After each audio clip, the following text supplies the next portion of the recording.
warahmatullahi wabarakatuh.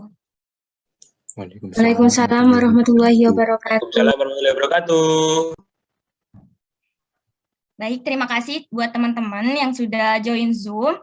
Nah, hari ini kami dari kelompok 2 akan presentasi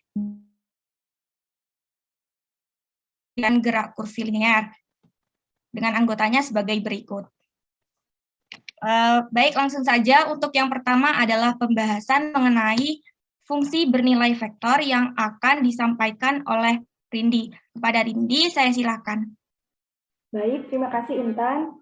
Saya akan menjelaskan tentang fungsi bernilai vektor. Nah, yang kita tahu fungsi itu sendiri adalah pemetaan atau relasi, atau disebut menghubungkan antara domain dengan kodomain. Dengan vektor itu sendiri besaran yang memiliki arah. Next.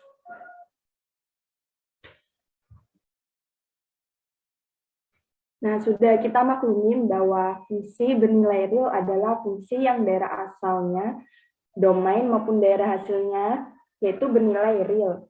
Nah, fungsi bernilai vektor itu sendiri, fungsi f yang memetakan tiap bilangan real. Nah, di sini tiap bilangan real ke suatu vektor ft. Bentar. Ini misalkan R, nah ini kita misalkan R kuadrat. Nah, jadi fungsi bernilai vektor itu fungsi F, maksud saya fungsi F yang memetakan tiap bilangan T, yaitu bilangan real ke suatu vektor Ft di R kuadrat atau di R pangkat 3. Nah, fungsi bernilai vektor ini juga bisa kita ilustrasikan fungsi yang menerima input suatu bilangan real dan menghasilkan output suatu vektor. Jadi misalkan inputnya T, maka menghasilkan sebuah vektor sebagai output yaitu Ft. Di mana Ft ini misal memiliki komponen seperti yaitu Ft, Gt. Oke, next.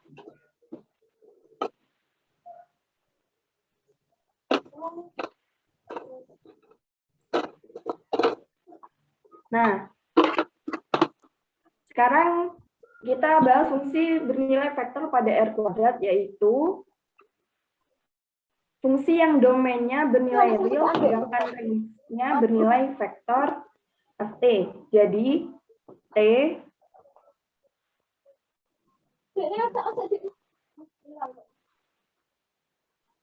dapat ditulis sebagai berikut.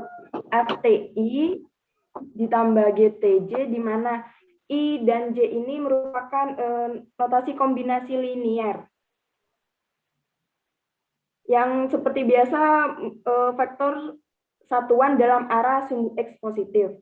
Nah, bisa juga ditulis komponennya seperti ini. Ft, Gt, dengan F dan G ini berfungsi, maksud saya F dan G ini fungsi yang bernilai real. Nah, contohnya seperti berikut. Fungsi bernilai vektor T, yaitu T kuadrat. Masih itu.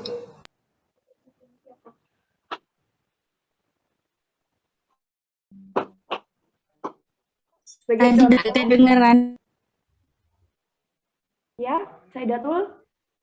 Tadi tidak kedengeran, campur suaranya. Lanjut ya. Oke. Mungkin bisa di-mute dulu ya yang Apakah bisa saya mulai?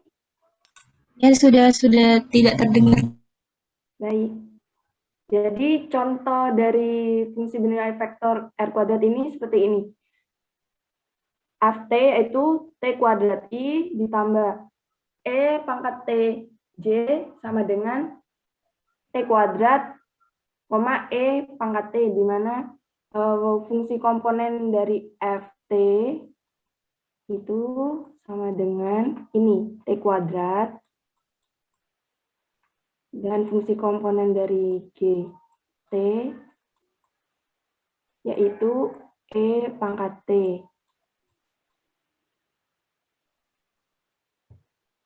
Baik, next.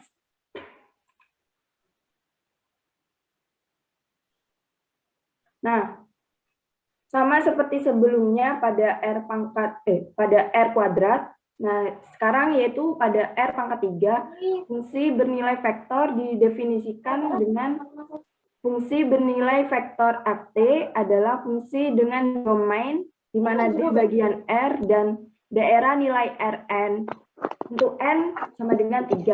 Kita dapat menulis seperti berikut.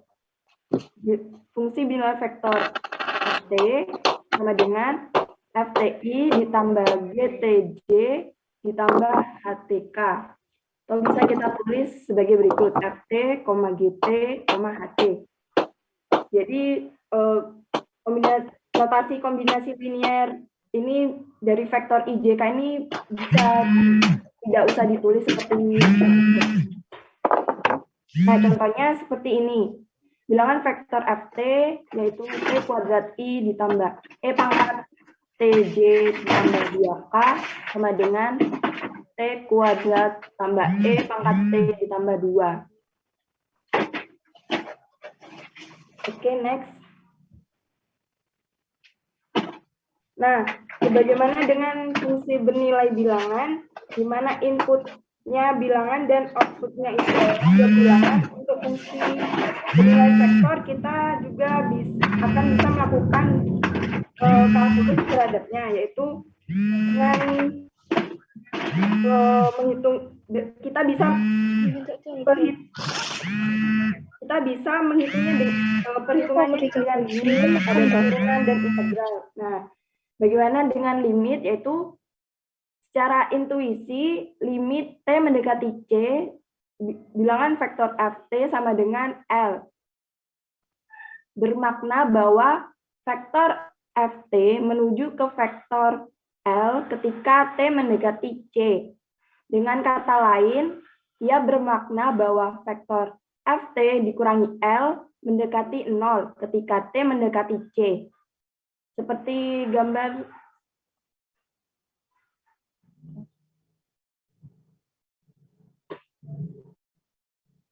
nah, seperti ini. Jika digambar,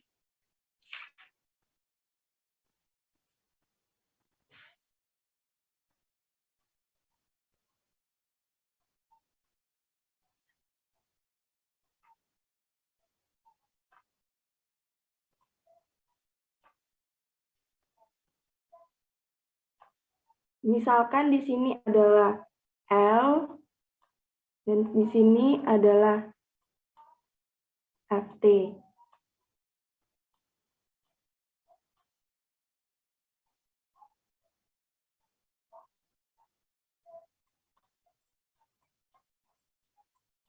Nah, dengan C. Nah, jadi semakin dekat T ke C, maka semakin dekat juga Ft ke L.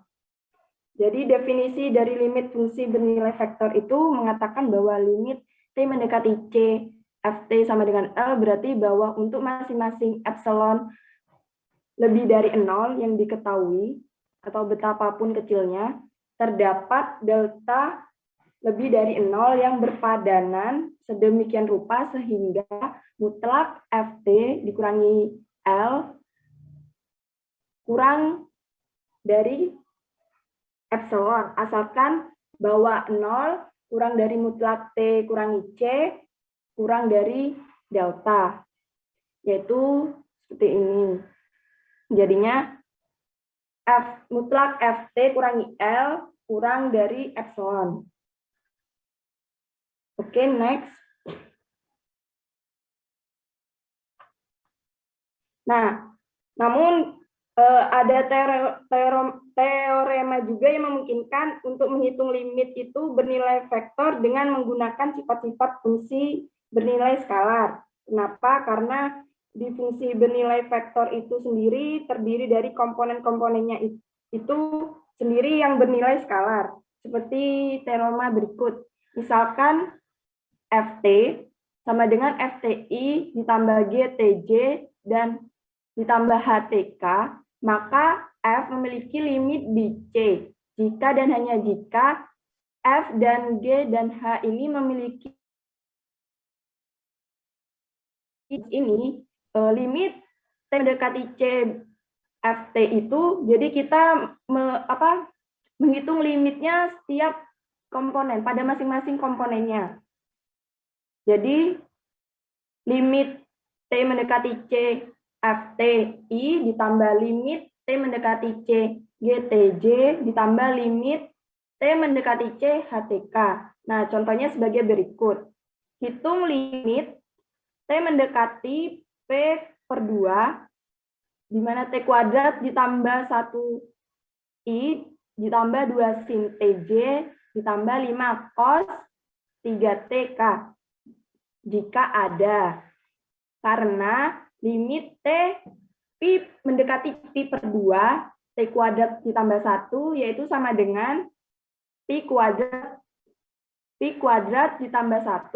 Dan limit T mendekati Pi per 2 dari 2 sin T, yaitu 2. Sedangkan limit T mendekati Pi per 2 dari 5 cos 3T, yaitu 0. Maka bisa ditulis limit dari soal tersebut, hasilnya yaitu Pi kuadrat per 4 ditambah 1I ditambah 2J ditambah 0 kali K. Ini bisa kita hilangkan menjadi berikut. Pi kuadrat per 4 plus 1I ditambah 2J. Atau juga bisa kita tulis tanpa notasi koeficiensi linear dari vektor IJK ini seperti berikut. Pi kuadrat per 4 plus 1, 2, 0. Nah, selanjutnya yaitu tentang turunan untuk fungsi bernilai vektor yang akan dijelaskan oleh Kak Ilham. Mohon maaf sebelumnya, Rindi. Yang slide sebelumnya bisa diulang. Ada yang tertutup hitam itu. Oh, iya. Hasilnya saja berapa itu? Mungkin ini dari screen-nya Intan bisa di bawah sendiri ada ketutupan hitam ya? Itu sudah yang itu aja. Sudah bisa dilanjut, terima kasih.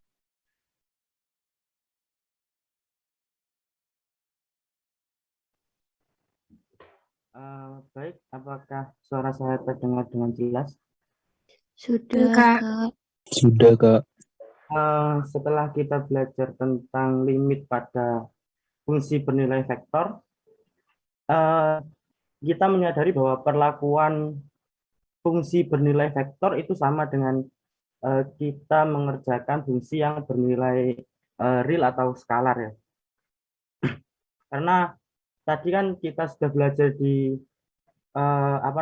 di limit di dimensi 2 dan dimensi 3, dan kita hanya memisahkan saja dari setiap komponen yang ada di limit tersebut. Dan pengerjaannya tidak jauh berbeda atau bahkan tidak berbeda, hanya mungkin lebih banyak saja caranya nanti. Nah, sekarang setelah limit, maka kita akan belajar tentang turunan atau F aksen T.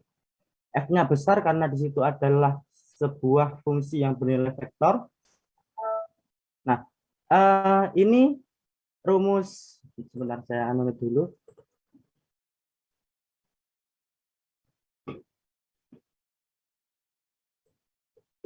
Rumus F aksen T sama dengan limit delta T mendekati 0 Ft plus delta T minus Ft dibagi delta T ini sudah pernah dipelajari ya di kalkulus sebelumnya, di kalkulus 1 tentang diferensial. Ini tidak berbeda, hanya perbedaannya terletak pada f besarnya atau atau vektornya. Jadi kalau sebelumnya ini adalah sebuah skalar f kecil, itu di kalkulus sebelumnya, maka pengerjaan kita hanya 1 kali. Tapi ketika Ft, F-nya besar atau bernilai vektor, maka pengerjaan kita akan sesuai dengan komponen. Maka pada ruang dimensi 2, komponennya adalah I dan J. Pada ruang dimensi 3, komponennya I, J, dan K. Dan itu sama pengerjaannya dengan kalkulus sebelumnya, kalkulus yang bernilai skalar. Next, ini untuk untuk definisi awalnya.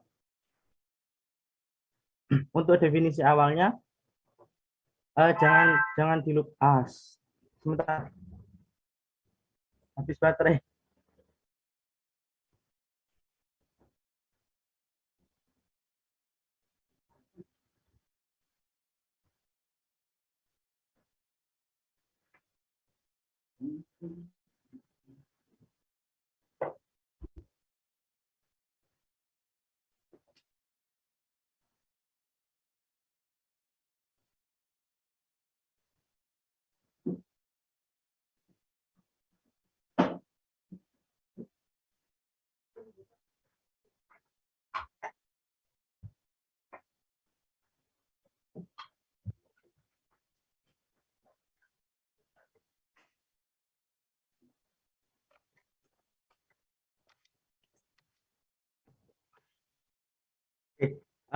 Kita lanjutkan.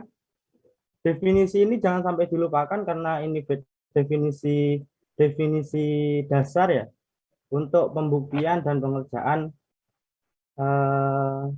soal-soal nanti. Oke, lanjut next. Nah, definisi tadi kita kembangkan karena sesuai dengan komponennya ya. Kita kembangkan pada ruang dimensi 3, maka kalau pada ruang dimensi 2 ini otomatis hilang gitu ya. Dan ini juga otomatis menghilang. Ada ruang dimensi 2. Kita buktikan pada ruang dimensi 3. Nah, seperti yang tadi definisi awal, F T plus delta T dikurangi Ft pada arah I, GT plus delta T dikurangi GT pada arah J, gitu seterusnya ya, sesuai dengan definisi. Lalu pada teorema limit tadi, pengerjaan setiap arah dari I, J, dan K dapat dipisah sesuai dengan komponennya masing-masing.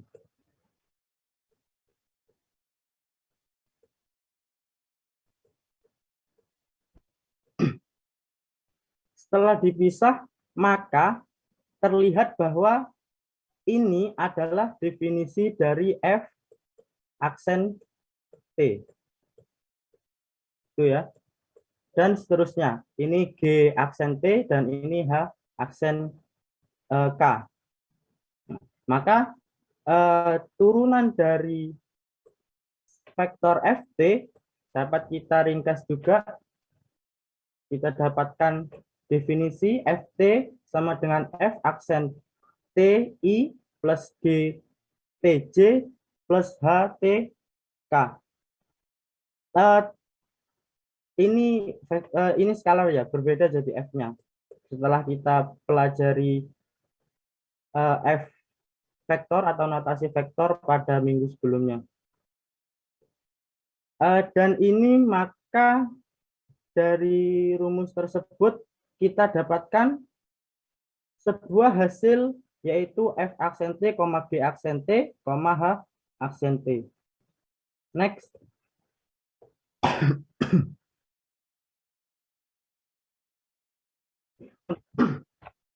Nah, carilah F aksen T, tentunya F bernilai skala, bernilai vektor, dan F double aksen T. F aksen T untuk T sama dengan 0 dan F double aksen T untuk T sama dengan 0. Itu ya. Penyelesaiannya maka F aksen T kita turunkan T kuadrat plus 1. Itu ya. Lalu sebentar, ada yang hilang ini. Oke, betul ya. K menghilang karena turunan dari 2 adalah 0, maka tidak perlu ditulis. Dan turunan kedua dari FT 2I plus E pangkat T J. Jadi F aksen 0 sama dengan I plus J, kita substitusikan 0 kepada T, dan F double aksen untuk T sama dengan 0 sama dengan 2I plus J. Kita substitusikan 0 pada persamaan F double aksen T. Untuk mencari sudut, maka kita gunakan rumus pada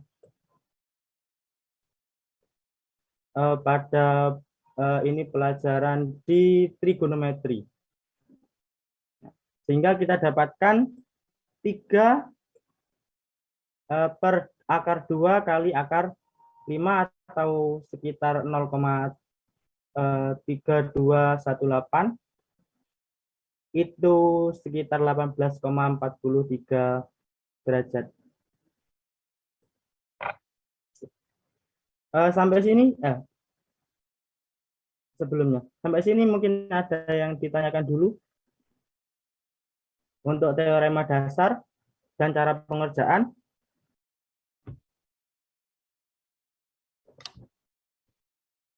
Oke, jika tidak ada yang ditanyakan, lanjut. Oke, ini adalah teorema rumus-rumus diferensial pada fungsi bernilai vektor. Misalkan F dan G fungsi bernilai vektor yang terdiferensiasikan, P suatu fungsi bernilai real yang terdiferensiasikan, dan C merupakan skalar. Maka berlaku dt di sini masuknya turunan ya. Turunan dari ft plus gt, f merupakan nilai berfungsi skalar dan g juga nilai fungsi yang bernilai skalar. Maka turunan dari jumlah sama dengan jumlah dari turunan. Gitu juga dengan yang kedua, perkalian dari hasil turunan sama dengan perkalian dari sebuah turunan. Oke, untuk pembuktiannya, lanjut ke slide berikutnya. Oke, untuk pembuktian dari rumus yang pertama, ft plus gt sama dengan f aksen turunan ft plus gt sama dengan turunan ft plus turunan gt ya. Kita misalkan f aksen t sesuai dengan definisi yang telah kita dapatkan tadi, kita pakai, dan g juga kita pakai. Ini bukan satu-satunya cara ya, karena f aksen T untuk yang bernilai vektor, kita juga punya tadi F aksen T sama dengan FTI plus GTJ dan HTK, begitu ya.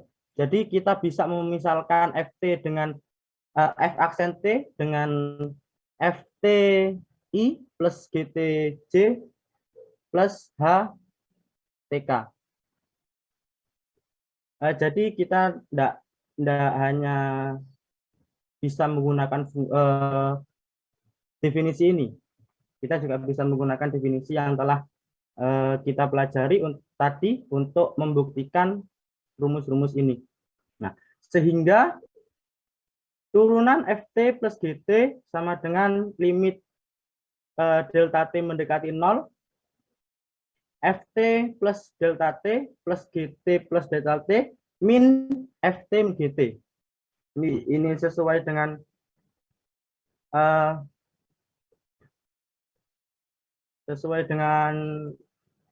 definisi, maka kita pisahkan F dengan G menjadi ini definisi dari turunan F aksen, dan ini merupakan definisi turunan dari G aksen T. Sehingga terbukti bahwa turunan dari FT plus GT itu sama dengan F aksen T plus G aksen T. Pada dua sifat yang akan dibuktikan di sini yang ada di slide, maka berlaku sifat kelinearan ya. Untuk sifat yang kedua, turunan dari C dikali FT, di mana C tentunya skalar ya, dan FT vektor. Jadi perkalian antara skalar dan vektor diturunkan. Turunan dari fungsi yang bernilai vektor dikali skalarnya. Kita juga memisalkan di sini F aksen T sama dengan limit delta T mendekati 0, FT plus delta T min FT per delta T, sehingga kita dapatkan C dikali FT plus delta T min C FT delta T. Sehingga limit delta T mendekati C itu C-nya ditaruh di depan limit. Ini terlihat ini, yang hitam, tidak terlihat? Tidak, Kak. Bisa di minimize dulu. Nah, ya kan, C-nya berpindah ke depan limit. Seperti aturan yang telah kita pelajari di limit yang berfungsi fungsi yang bernilai skalar. C-nya pindah ke depan limit, sehingga limit delta T mendekati 0, FT plus delta T min FT sama per delta T itu sama dengan, ini kan sama dengan definisi dari F aksen T dikalikan dengan C-nya atau skalar. Next.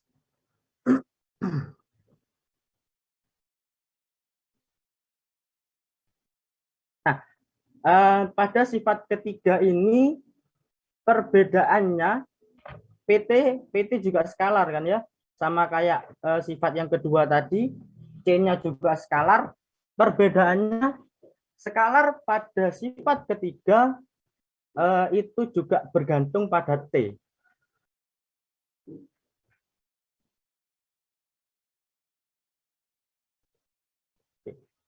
Sifat ketiga ini PT atau skalarnya itu juga bergantung pada T, sehingga berlaku rumus diferensial dari perkalian U aksen V plus V aksen U. Itu ya. Jadi kita misalkan saja ini U, ini V, maka berlaku rumus U aksen V dan U V aksen.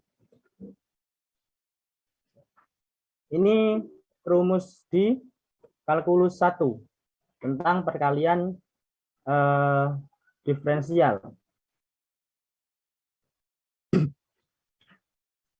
Andaikan atau kita misalkan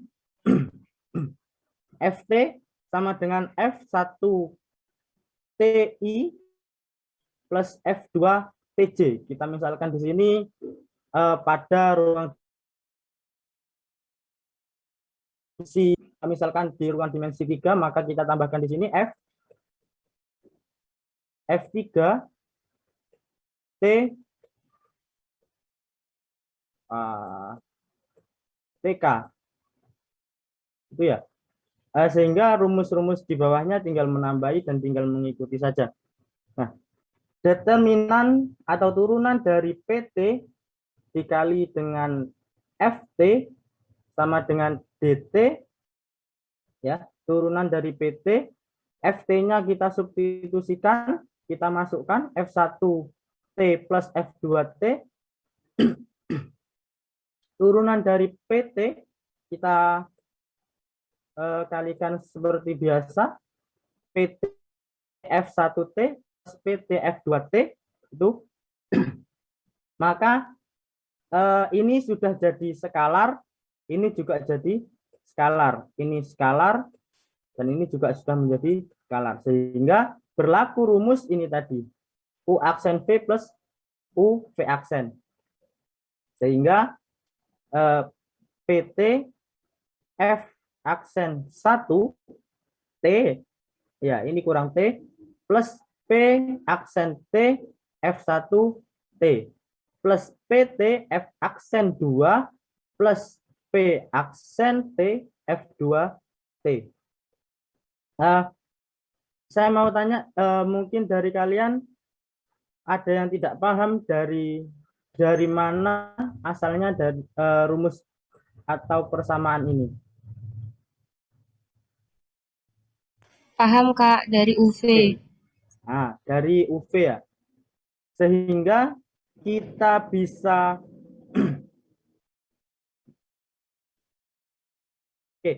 sehingga kita bisa kelompokkan PT F1 F aksen 1, PT F aksen 2 begitu ya.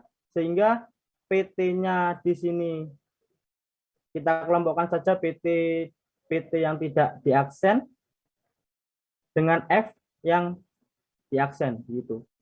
Sehingga didapatkan PT F aksen T plus P aksen T FT. Sifat yang keempat, determinan T FT dikali GT. FT merupakan fungsi bernilai vektor dan GT merupakan fungsi bernilai vektor, maka berlaku juga rumus U aksen V kali U V aksen gitu ya. Atau bisa dibalik, U kali V aksen plus U aksen kali V. Kita andaikan lagi FT sebagai F1 TI plus F2 TJ plus F3 TK. Kita buktikan rumus ini pada ruang dimensi 3, yang ini tadi kita buktikan pada ruang dimensi 2 begitu. Sehingga GT-nya juga G1TI plus G2T J plus G3T K. Nah, untuk pembuktian selanjutnya, maka kita substitusikan dari pengandaian atau permisalan yang kita buat tadi. F1T kali G1T, tentunya yang I dikali dengan I, yang J dikali dengan J, yang K juga dikali dengan K, seperti itu. Maka F1T dikali G1T plus F2T dikali G2T plus F3T dikali G3T. Ini skalar, skalar, skalar, skalar, skalar, dan skalar. Maka berlaku rumus U V aksen kali U aksen V. Sehingga tinggal kita kelompokkan seperti yang nomor 3, rumus nomor 3, sehingga didapatkan F aksen T dikali GT plus G aksen kali F. Ada yang tidak paham dengan persamaan-persamaan yang didapat di sini?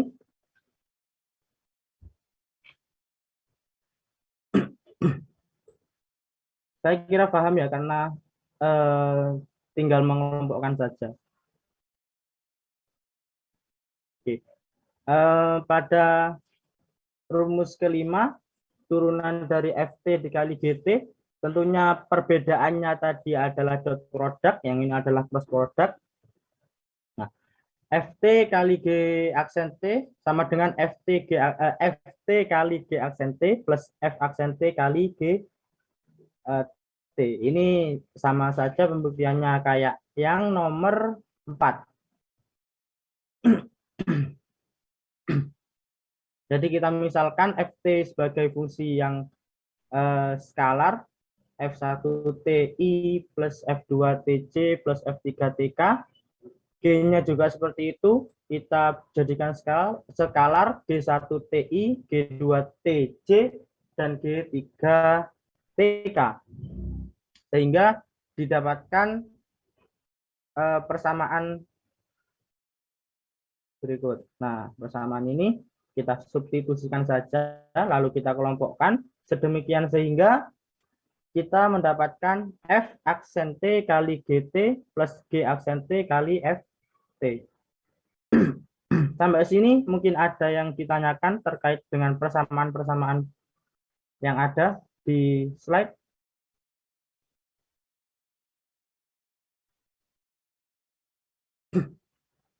Belum ada. Belum ada. Oke, kita lanjutkan ke pembuktian rumus yang terakhir, yaitu yang nomor 6. Saya klik dulu. Oke, next. Oke, yang nomor 6. Oh ini, DT F PT F aksen PT P aksen T. Ini turunan aturan rantai ya, karena komposisi fungsi kalau kita belajar di fungsi. Tentunya F-nya fungsi yang bernilai vektor, dan PT-nya adalah sebuah skalar, fungsi yang bernilai skalar. Kita misalkan, kita boleh juga memisalkan memakai rumus ini atau yang F1TI, F2TJ plus F3TK sama saja. Maka apabila T kita misalkan sama dengan T plus delta T, maka PT menjadi PT plus delta T. Disubstitusikan, maka kita mendapat P dalam kurung T plus delta T sama dengan PT plus del, ini dikalikan ya, PT P delta T, atau bisa ditulis delta PT. Kita dapatkan persamaan 1. Dari persamaan 1 kita dapatkan delta PT sama dengan P dalam kurung T plus delta T minus PT. Kita mendapatkan persamaan yang kedua.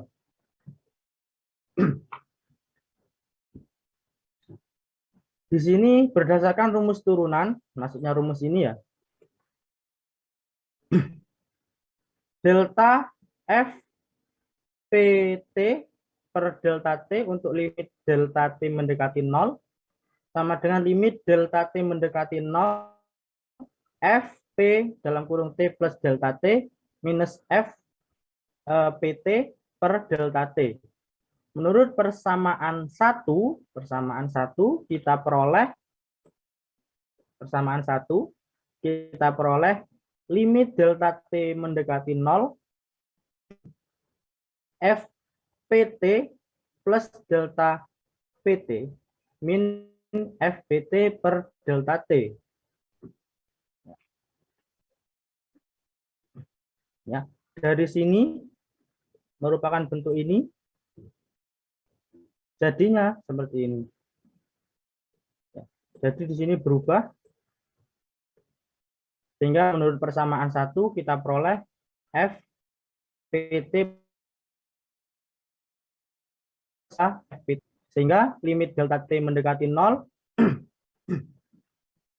FPT. Nah, ini kita dapatkan, kenapa berubah jadi begini, kita dapatkan dari sini. Ya, delta PT sama dengan P dalam kurung T plus delta T minus PT. Ya, jadi di sini kita dapatkan FPT plus PT plus delta T min FPT per delta PT. Di sini kita berubah deltanya, pembaginya, dengan cara mengalihkan delta PT per delta T. Ya, jadi bentuknya sama saja sebenarnya, tapi kita kalikan, kan seperti ini bentuknya ya kan. Ini kita coret, maka bentuknya sama seperti ini. Tapi untuk pembuktian ini kita kalikan persamaan yang kita dapatkan dengan delta PT per delta T, sehingga pembagi di sini juga berubah delta PT. Menurut persamaan 2, kita peroleh persamaan 2 ya, persamaan ini tadi. Limit delta T mendekati 0, FPT plus P dalam kurung T plus delta T minus PT minus PT per delta PT dikali P dalam kurung T plus delta T minus PT. Ini berubah karena bentuk itu sama dengan ini, maka berubah menjadi seperti ini. Ya, P dalam kurung T plus delta T minus PT per delta T sama dengan limit delta T mendekati 0, F P dalam kurung T plus delta T minus FPT per delta PT. Ini sudah menurut limit tadi, limit fungsi. Kita limitkan masing-masing. Persamaan ini kita limitkan. Persamaan kita limitkan. Persamaan ini juga kita limitkan, gitu. Dilimitkan masing-masing. Mungkin di minimize, Mbak, karena tidak terlihat. Oke. Nah, di sini kita dapatkan ini merupakan definisi dari turunan FPT, gitu. Definisi dari turunan FPT dikali dengan ini definisi turunan dari PT. Ya. Sehingga determinan FPT per DT dikali DPT per DT, atau bisa kita tuliskan F aksen PT dikali P aksen T. Sampai sini ada yang ditanyakan?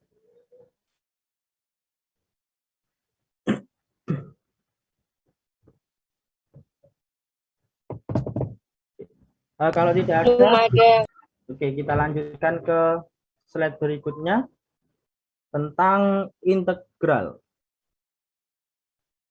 Nah, integrasi untuk fungsi bernilai vektor.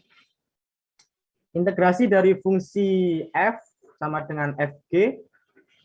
Ini f-nya seharusnya tebal ya, karena f merupakan fungsi bernilai vektor di ruang dimensi 2. Kita ambil contoh di ruang dimensi 2. Didefinisikan sebagai integral ft dt sama dengan integral ft dt i plus integral gt dt j. Jika ini berada di ruang 3, maka catatannya tinggal ditambahkan saja integral H T dt K. Ini untuk integral yang tidak ada batas atas dan batas bawah. Ini untuk integral yang ada batas atas dan batas bawahnya. Nah, kita lihat di sini sama saja seperti pengintegralan di fungsi skalar. Hanya saja di sini kita mengintegralkan komponen masing-masing. Jadi komponen I kita integralkan sendiri, komponen J kita integralkan sendiri, dan komponen K jika berada di ruang dimensi 3 kita integralkan sendiri. Tuh. Jadi sama saja menurut saya, sehingga lebih mudah karena kita sudah mempelajari di kalkulus 2 tentang integral fungsi skalar. Next. Kita ke contoh dari dua materi yang telah kita pelajari, yaitu determinan dan integral. Jika ft sama dengan t kuadrat i plus e minus t, e pangkat minus t, j plus 2k. Carilah, pertanyaan pertama, turunan dari t pangkat 3 ft. Pertanyaan kedua, integral dengan batas bawah 0 dan batas atas 1 ft dt. Maka penyelesaiannya dt t pangkat 3 dikali ft,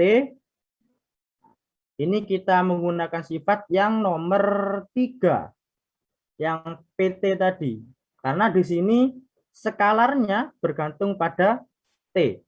Jika di sini 2 atau 3 atau seterusnya nilai bilangan real, maka kita menggunakan sifat yang kedua, C dikali FT, di mana C adalah skalar yang tidak bergantung pada T. Turunan T pangkat 3 FT sama dengan T pangkat 3, FT-nya kita masukkan, tentunya dengan diturunkan ya. 2T dan terus kita turunkan.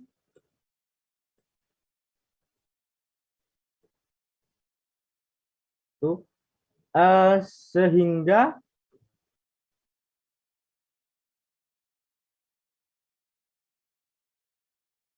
kita dapatkan sama dengan 5T pangkat 4 dikalikan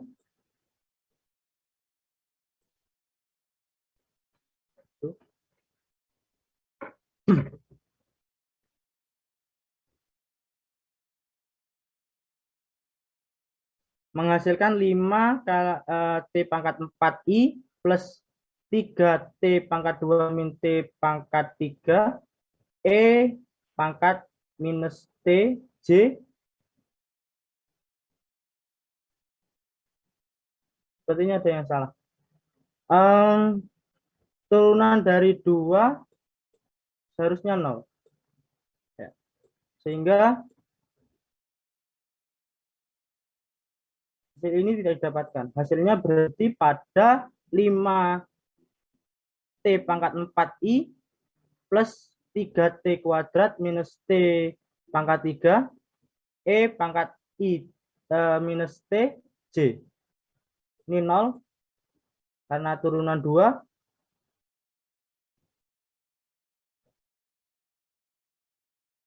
Jadi hasilnya berhenti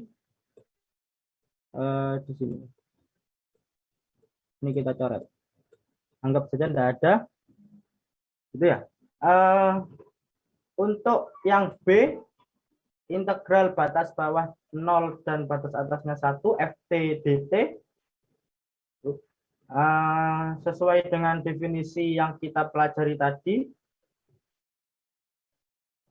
masing-masing komponen kita integralkan maka kita pisah-pisahkan, yang I kita integralkan sendiri, yang J kita integralkan sendiri, yang K juga kita integralkan sendiri, sehingga komponen dari FT yang bernilai vektor kita integralkan dengan batas bawah 0 dan batas atas 1, sehingga didapatkan hasil sepertiga I min E pangkat minus 1, ini min 2K.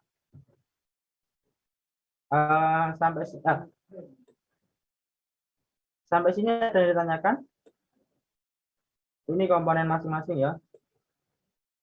Jadi seharusnya I-nya tebal, J-nya tebal, dan K-nya tebal.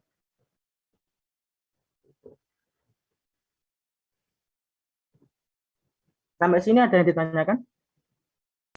Izin bertanya yang itu, Kak. Yang 5 itu dapat dari mana? Itu kan dikalikan masing-masing dengan T pangkat 3, bukan? 5, Nah, ini ya. Nah, iya. Iya, ya, ini juga salah, seharusnya 2, gitu ya. Iya, Kak. 2T pangkat 4. Ya, makasih. Ada Oke, yang Kak. lain?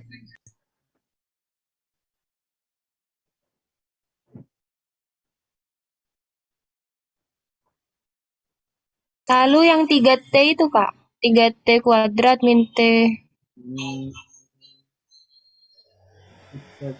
kuadrat min T.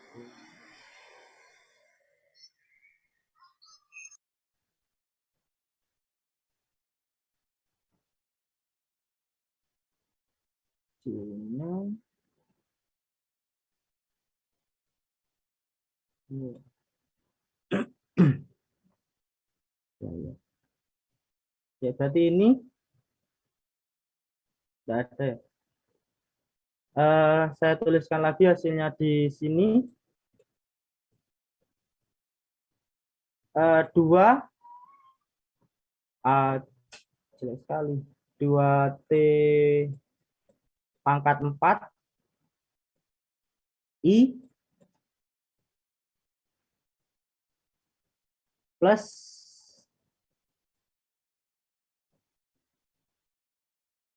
minus T pangkat 3. Berarti minus T pangkat 3 dikali dengan E pangkat minus T.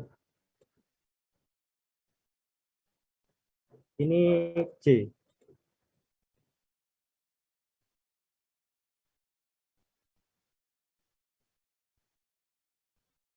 Terima kasih, Kak. Ya, sama-sama, Bu.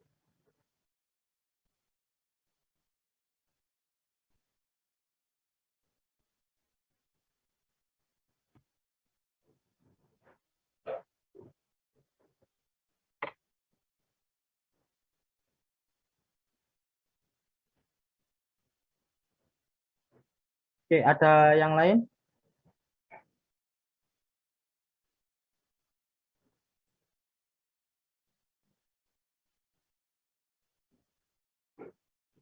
Jika tidak ada, mungkin bisa dilanjut.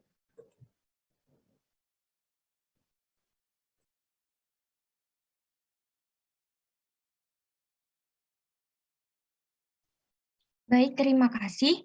Untuk selanjutnya adalah pembahasan tentang gerak kurvilinier atau bisa juga kita sebut dengan gerak sepanjang kurva. Nah, gerak sepanjang kurva ini maksudnya adalah gerak suatu partikel pada lintasan dengan waktu tertentu yang mana lintasannya itu nanti akan membentuk sebuah kurva. Jadi, misal di sini ya, ini ada partikel P, dia itu bergerak dengan suatu lintasan di waktu tertentu dia ada di sini.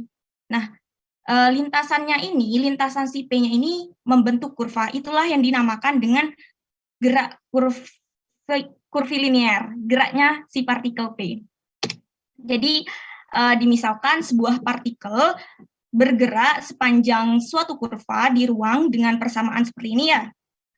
Nah, si RT ini menyatakan geraknya si P tadi.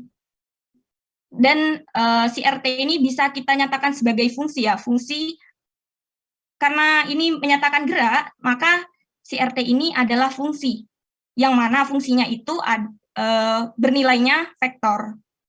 Jadi si RT adalah fungsi bernilai vektor. Jadi yang dipelajari tadi sebelumnya tentang fungsi bernilai vektor itu akan diterapkan di sini, di gerak kurvilinear.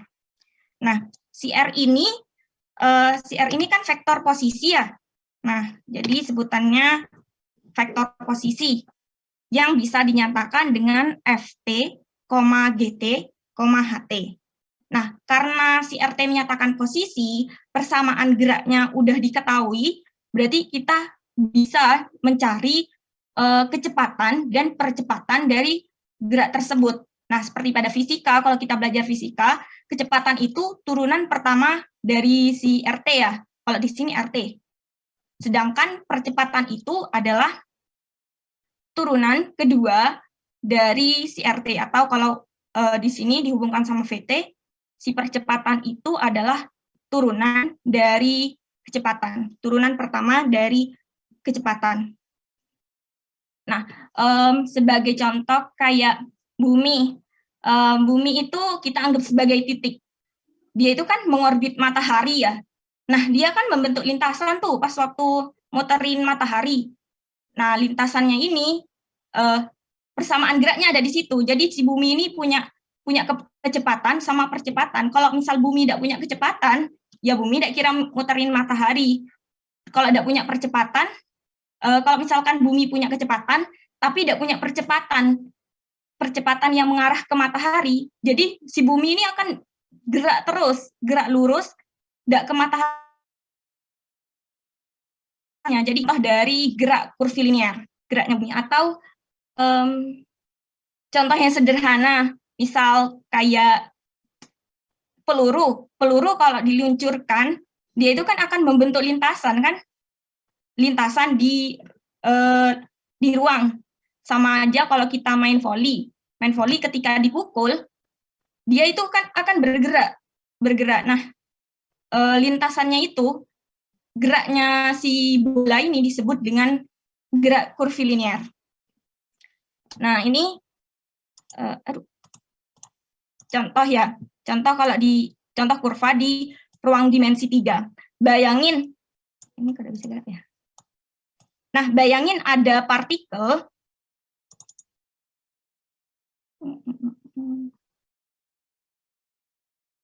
Nah, bayangin nih ada partikel, dia itu geraknya gini, dari bawah, saat T-nya 0 ada di bawah. Dia bergerak terus gini. Nah, ini gerak kurvilinear yang dalam hal ini itu dinyatakan sebagai RT sama dengan cos T, sin T, T. Nah, jadi dia itu geraknya melingkar, tapi tambah tinggi. Jadi, ini itu disebut dengan helix, kurva helix. Nah, kalau misalkan kita amati dari atas, nah ini, dia kan membentuk lingkaran kan? Jadi dia memenuhi persamaan lingkaran, tapi si Z-nya nih nambah terus. Jadi nambah ke atas. Itu contoh dari kurva gerak kurvilinear di ruang 3. Nah, jadi partikelnya tuh gerak gini. Nah, terus kembali ke PPT. Nah, kalau tadi itu di dimensi 3, nah yang ini di dimensi 2. Jadi ada suatu partikel. Nah, ini kita nyatakan sebagai P ya, kayak tadi. Nah, partikel P ini bisa dinyatakan dengan vektor, yaitu vektor posisinya, si RT ini. Nah, dia kan bergerak tuh. Kalau dia bergerak kan berarti punya kecepatan. Misal dia bergerak dari bawah, dia punya kecepatan yang ke arah sana. Nah, si kecepatannya, vektor kecepatannya ini merupakan vektor singgung. Nah, ini nanti akan dibahas di bab-bab selanjutnya ya. Terus si kecepatannya ini vektor juga ya, karena punya arah dia. Punya arah. Kalau misalkan tidak punya arah, berarti hanya besar skalar tok, itu namanya laju. Jadi antara laju dan kecepatan ini beda. Nah, tentu aja kalau misalkan nggak ada A-nya atau A-nya itu sama dengan 0, dia si partikel ini akan jalan terus kan, lurus sesuai arah kecepatannya. Tapi di sini di kurva berarti ada percepatan kan? Ada percepatan. Nah, percepatannya itu mengarah ke mana? Ya mengarah ke dalam, mengarah ke sini. Jadi dia belok nanti, ditarik. Kecuali kalau titiknya itu ada di sini, maka percepatannya ke arah sana. Nanti kurvanya juga ikut ke sana. Istilahnya kalau di lingkaran tuh gerak sentripetal. Jadi geraknya ke dalam gitu loh, ke titik pusatnya. Karena ini belok-belok, tidak bentuk lingkaran. Makanya kalau di sini beda lagi. Lanjut langsung ke contoh.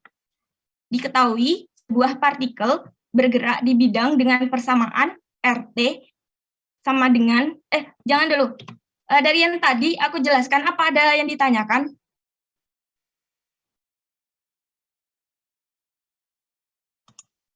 Kalau apa?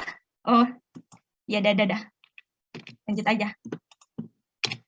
Langsung ke contoh.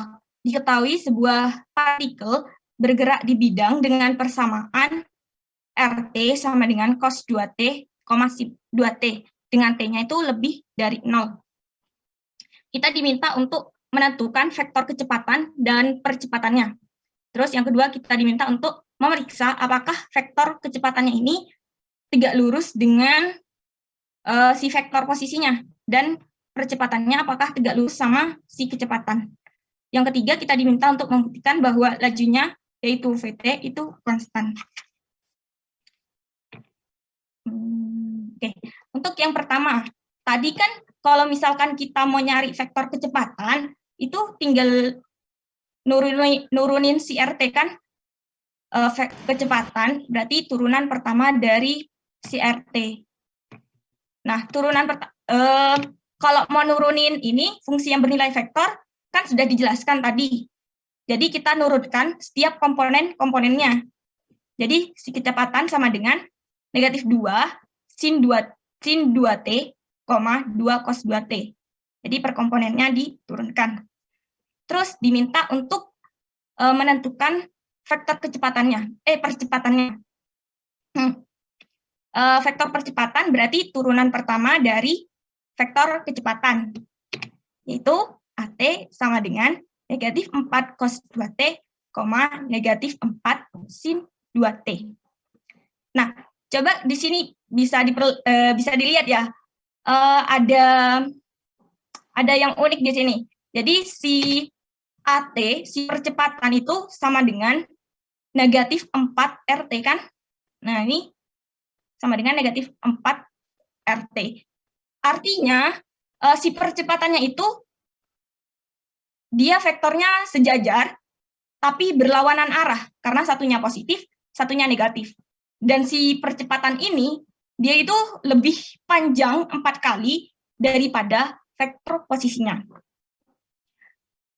Jadi kalau misalkan si percepatan dan si AT sama RT-nya ini sejajar, jadi kalau mau meriksa bahwa keduanya ini saling tegak lurus dengan VT, cukup lihat salah satunya, misal yang ini aja ya, kecepatan tegak lurus sama vektor posisi.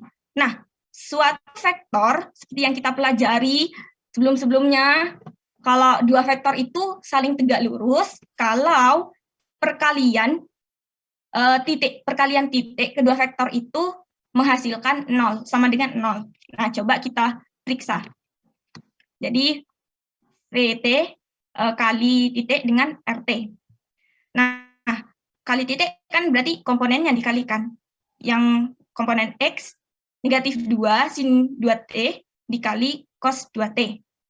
Terus ditambah sama yang komponen Y, yaitu 2 cos 2T dikali sin 2T. Nah, ini sama kan ya, sama dengan 0. Plus 2 dikurangi 2 sama dengan 0. Jadi, terbukti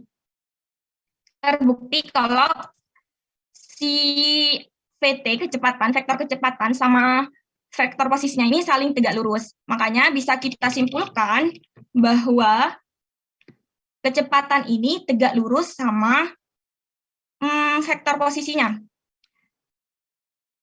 Dan otomatis vektor percepatannya ini juga tegak lurus sama vektor kecepatan. Nah, di sini digambarkan di sini. Jadi saat T-nya sama dengan 0, dia ada di sini. Vektor kecepatannya kayak gini. Dia tuh bergerak seiring bertambahnya T dengan percepatan tertentu. Nah, ketika si partikelnya ada di sini ya, maka kecepatannya itu mengarah ke sini kan. Nah, dia bersinggungan. Ini anggap bagus gambarnya. Nah, dia si VT itu tadi berapa? 2 kali lebih besar daripada RT. Jadi vektornya seperti ini, 2 kali lebih besar dari RT. Nah, tentunya kalau misalkan dia tidak punya percepatan, dia ngarah terus kan ke sini. Nah, karena punya percepatan, maka percepatannya itu ke tengah. Percepatan sentripetal yang panjangnya itu 4 kali lebih besar dari RT yang tadi sudah dijelaskan. Jadi kalau misalkan lagi nih, misal R-nya, titiknya ada di sini, ya tetap dia si VT ini akan ke sini, kecepatannya akan ke sini, dan percepatannya akan ke sini, 4 kali lebih besar. Ya kira-kira seperti itu. Kira-kira seperti itu untuk ilustrasi yang contoh soal tadi. Kemudian yang ketiga, kita disuruh buktikan bahwa lajunya yaitu VT konstan. Nah, sama ya kayak kita belajar di aljabar linier, kalau misal mau cari panjang vektor, kalau di sini laju ya, itu adalah akar dari jumlah kuadrat masing-masing komponennya. Jadi, VT sama dengan akar komponen X-nya apa? Negatif 2 sin 2T. Ketika dikuadratkan jadi 4 sin kuadrat 2T. Terus komponen Y-nya dikuadratin. 2 cos 2T dikuadratin jadi 4 cos kuadrat 2T. Sin kuadrat 2T plus cos kuadrat 2T kan 1. 1 dikali 4, 4. Nanti akar 4 sama dengan 2. Nah, itu menunjukkan di sini tidak ada variabel kan? Nah, berarti terbukti kalau si VT-nya ini konstan.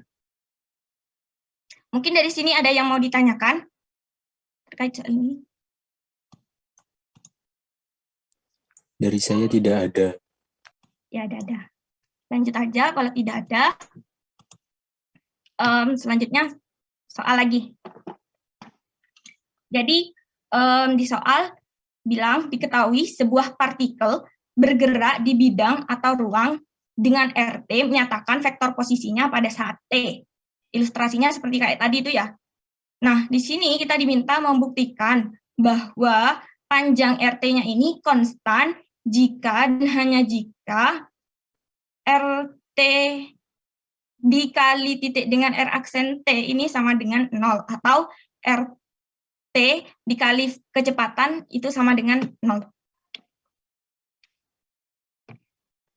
Oke. Jadi pertama, ini kan ya, panjang RT itu kan tadi, nah ini kenapa kok bisa jadi sama dengan gini? Nah, kalau kita mau nyari RT kan ya, panjang RT itu kan sama dengan akar komponen X-nya dikuadratin. Ini anggap gini deh ya. Komponen Y-nya kuadratin. Ketika panjangnya ini dikuadratkan,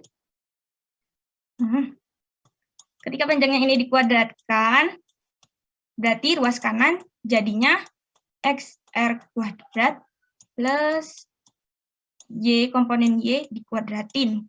Nah, sekarang kita lihat ini. Komponennya kan sama. Komponen X-nya sama, komponen Y-nya juga sama. Kan sama vektornya. Jadi, apa ya? Kalau T juga namanya XR kuadrat plus YR kuadrat. Jadi, sama kan? Ini sama ini sama. Jadi, bisa kita tuliskan seperti yang di sini. Panjang RT kuadrat sama dengan vektor RT dikali titik dengan RT. Terus, nah, kedua ruas kita sama-sama turunin. Udah diturunin. Seperti tadi ya sudah dijelaskan, kalau perkalian vektor itu, lanjut aja dah. Nah, kalau misalkan turunan dari perkalian dua vektor kan sama kayak kalau kita nyari di fungsi-fungsi skalar. Cuma ini bedanya vektor kan. Nah, turunannya perkalian dua vektor ini kayak gini kan, R aksen T dikali RT plus RT dikali R aksen T. Ya, kayak gitu. Terus, ya, kayaknya sudah paham. Nah, ini kan sama, jadi langsung aja 2R aksen T dikali silang dengan, dikali titik RT. Nah, perhatikan di sini,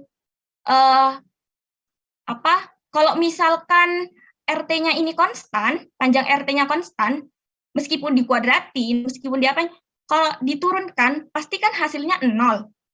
Ya kan? Nah, berarti kalau di sini hasilnya 0, tentunya di sini harus 0.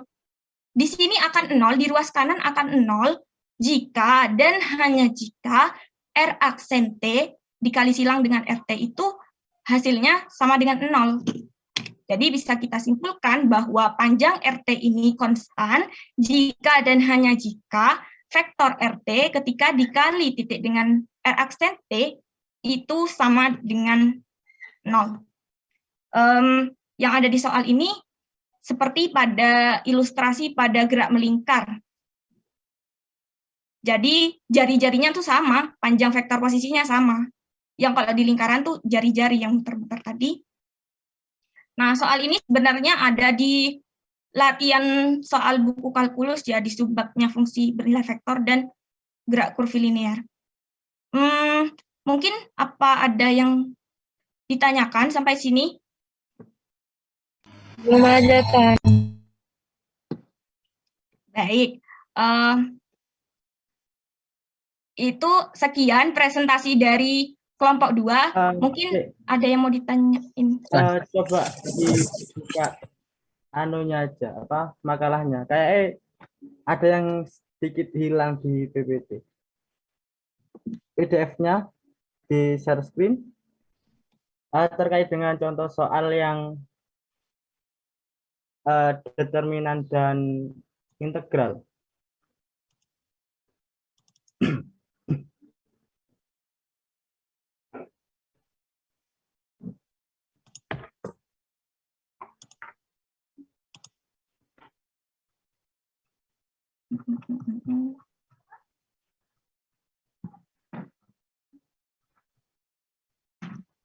Yang ini ya, Kak? Nah, mohon maaf tadi penjelasan dari saya ada sedikit kesalahan karena tadi itu hasil dari jika dulu ya. Jika skalar ini tidak terpengaruh oleh T. Ya.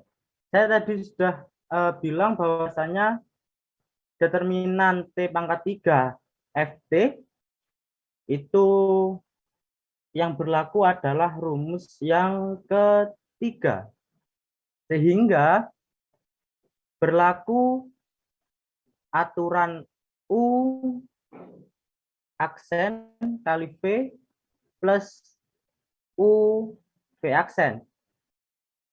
Ya, jadi kita misalkan ini adalah U dan V-nya adalah dan F adalah FT adalah V gitu. Coba agak ke atas sedikit biar F-nya terlihat. Nah, F-nya ini ya. F-nya oke. F-nya ini T kuadrat I plus E pangkat T J min 2K. Sehingga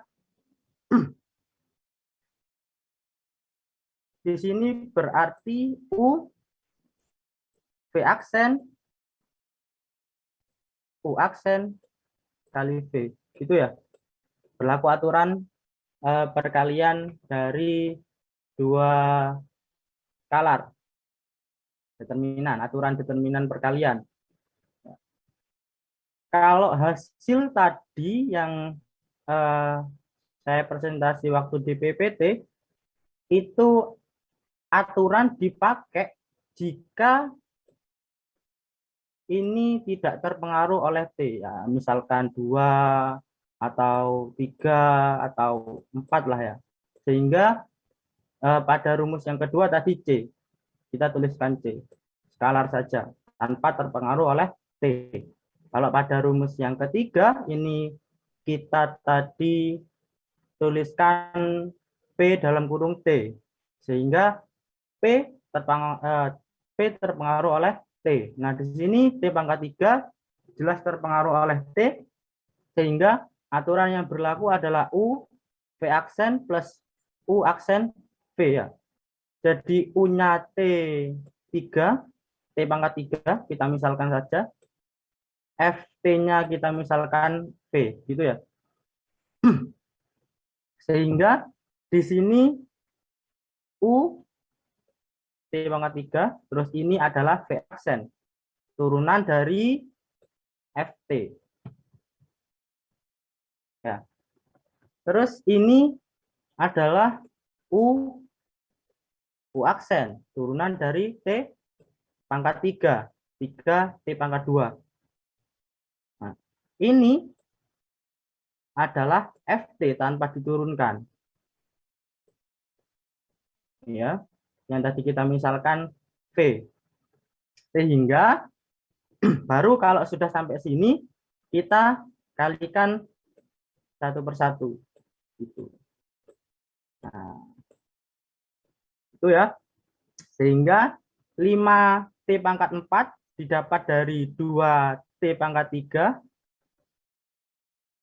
Terus ini ini 2T pangkat 4, yang ini 3T pangkat 4. Sehingga jika dijumlahkan 5T pangkat 4. Tentunya menjumlahkannya I dengan I, J dengan J, dan K dengan K ya. Kalau misalkan di sini ada K-nya, maka K yang di sini akan dijumlahkan dengan K yang ada di sini. Nah, untuk I-nya, untuk J-nya, T pangkat 3 dikali minus E pangkat min T, dijumlahkan dengan 3T kuadrat plus E pangkat minus T. Kita bisa tuliskan seperti ini. Ya, 3T pangkat 2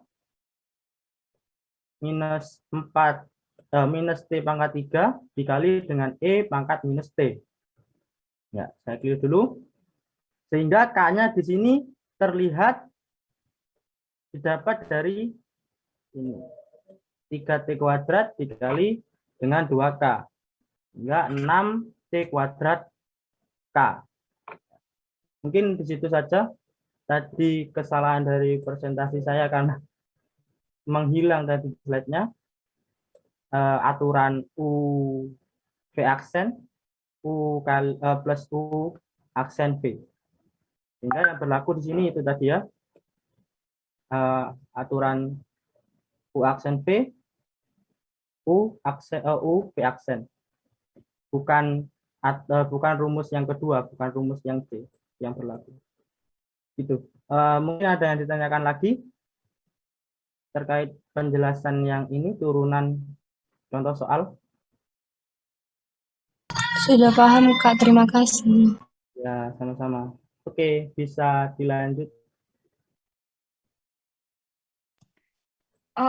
Apa tidak ada yang ingin bertanya lagi? Kalau misal tidak ada yang ingin ditanyakan lagi, ini akan kami akhiri. Bagaimana teman-teman? Apa ada pertanyaan? Izin bertanya slide sebelumnya, Tan. Sebelumnya ini satu kali. Ini.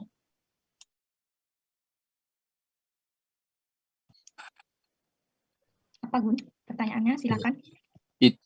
Nah, itu berarti panjang RT kuadrat itu hasilnya mesti skalar. Tanpa kuadrat ya. Hasilnya mesti skalar. Kalau panjang itu kan skalar. Ini kan panjang. Bukan RT aja. Oh ya. Ya. Ini bukan vektor ya, ini RT ini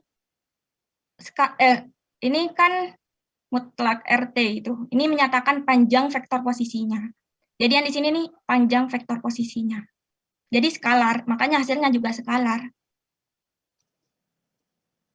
Oh, paham. Oke, makasih.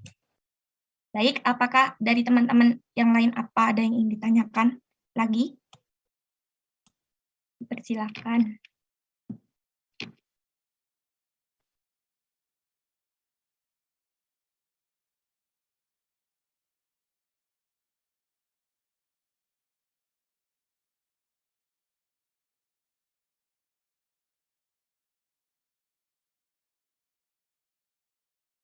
Intan izin bertanya. Itu kan tadi yang RT itu kan sama dengan X1 kuadrat ditambah Y1 kuadrat ya. Dari dua kemungkinan rumus. Yang pertama itu kan dari yang norm ya. Yang akar X1 kuadrat plus itu terus dikuadratkan. Lalu yang kedua itu yang mengenai rumus dot produknya gitu. Iya.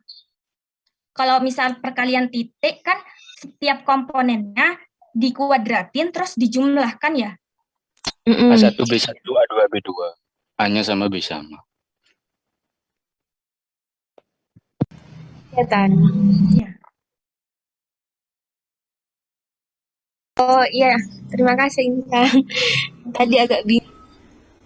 Ya, mungkin ada yang dibingungkan lagi dari penjelasan kami.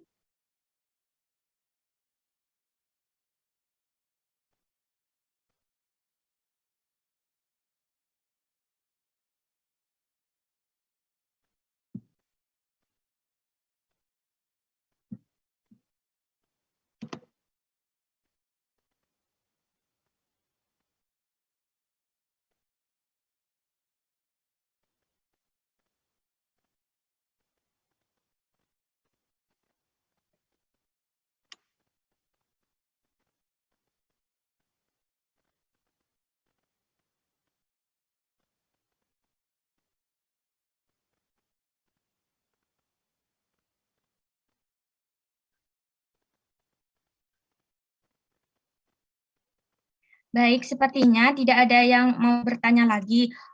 Kalau misal ada yang ingin ditanyakan, silakan bisa ditanyakan lewat WA. Sekian, nanti akan dijawab oleh kami. Sekian dari presentasi dari kelompok 2. Kurang lebihnya mohon maaf dan terima kasih kepada teman-teman yang sudah aktif dalam diskusi ini.